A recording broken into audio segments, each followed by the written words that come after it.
Spartacus. We all know the name, probably from the movies, right? Well, let me tell you, the real story of the slave revolt that shook the Roman Republic to its very core is way wilder, more desperate, and frankly, more brilliant than anything Hollywood could dream up. We're talking about a man who brought the world's greatest superpower to its knees. So when we think of Spartacus, we picture this noble hero, right? A freedom fighter. But here's the catch. Almost everything we know about him was written by his enemies, the Romans. And their accounts? They paint a picture of someone, well, a lot more complicated. So the big question is, who was the real man behind the legend? And yeah, the gap between the movie version and the reality it's massive. The legend gives us this clean story of a unified army fighting tyranny. But the historical reality? It's messy.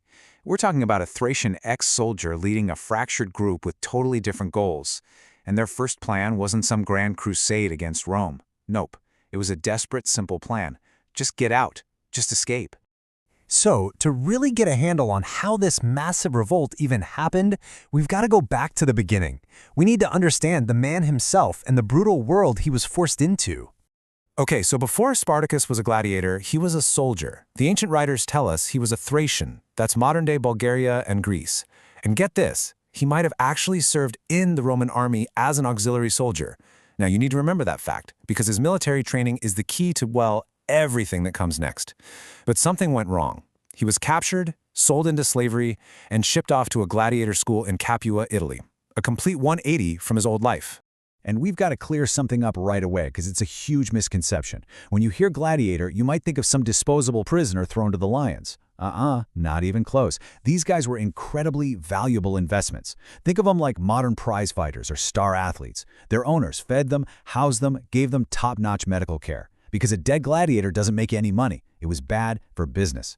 But, and this is the crucial part, they were still property. Just a thing to be owned. And for a man like Spartacus, that was a cage he was never going to accept.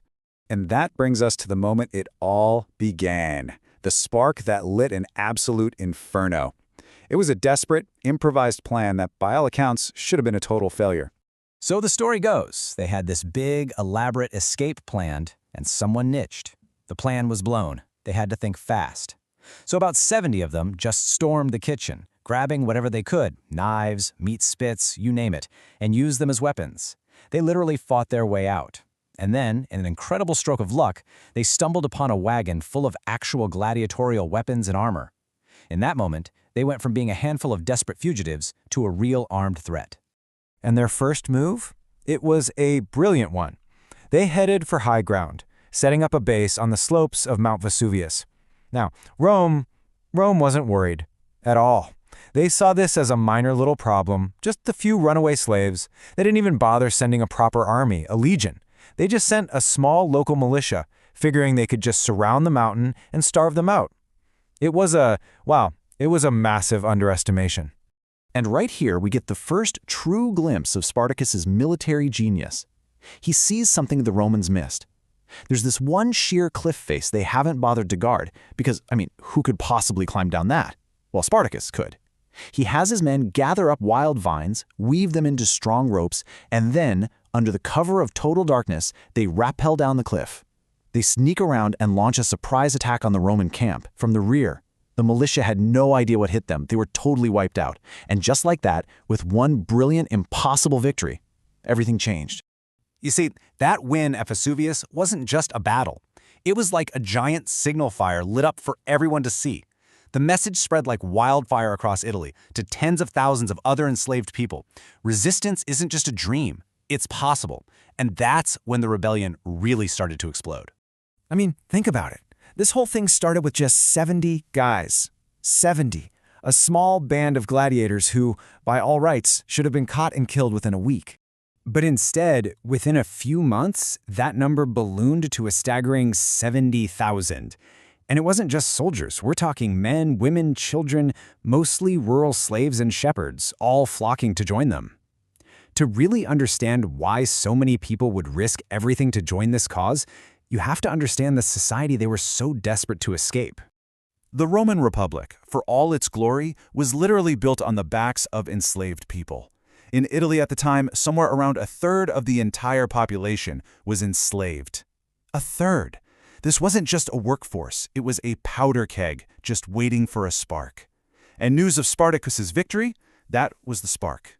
And Rome, well, they were still underestimating him. They finally got serious and set not one, but two full consular legions, the best of the best, to crush this little uprising. And Spartacus, he used that old military knowledge of his, employing brilliant guerrilla tactics to outsmart and defeat both of them. Both!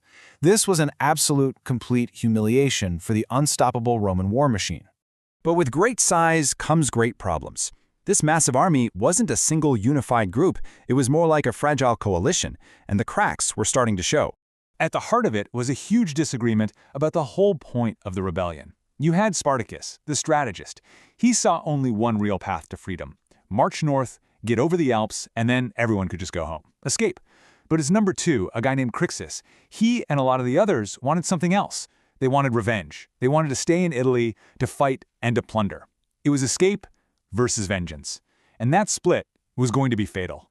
So what happened is Crixus's group split off, and the Romans picked them apart. Meanwhile, Spartacus kept heading north, and he made it. He made it all the way to the Alps. He was right on the brink of freedom. And then he turned around. The entire army marched back south, into the heart of Italy. Why? To this day, nobody really knows. It's one of history's great mysteries. Were they just too confident? Did the army refuse to leave? We can only guess. But what we do know is that this one decision, it sealed their fate. Okay, so now you have this massive slave army marching back towards Rome, and the city is in a full-blown panic. They'd thrown their best legions at Spartacus and lost, so they turned to the one man they thought could fix it, the richest and maybe the most ruthless man in Rome. His name was Marcus Licinius Crassus, and Crassus didn't mess around. He was cold, calculating, and methodical.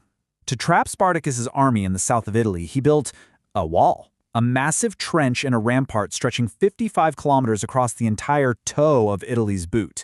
I mean, try to wrap your head around the scale of that. It was this incredible feat of engineering with one simple, brutal purpose: to box them in and starve them out. Incredibly, Spartacus and his army actually managed to break through Crassus's wall, but the effort left them weakened and cornered. The end came in 71 BC, in one last desperate battle.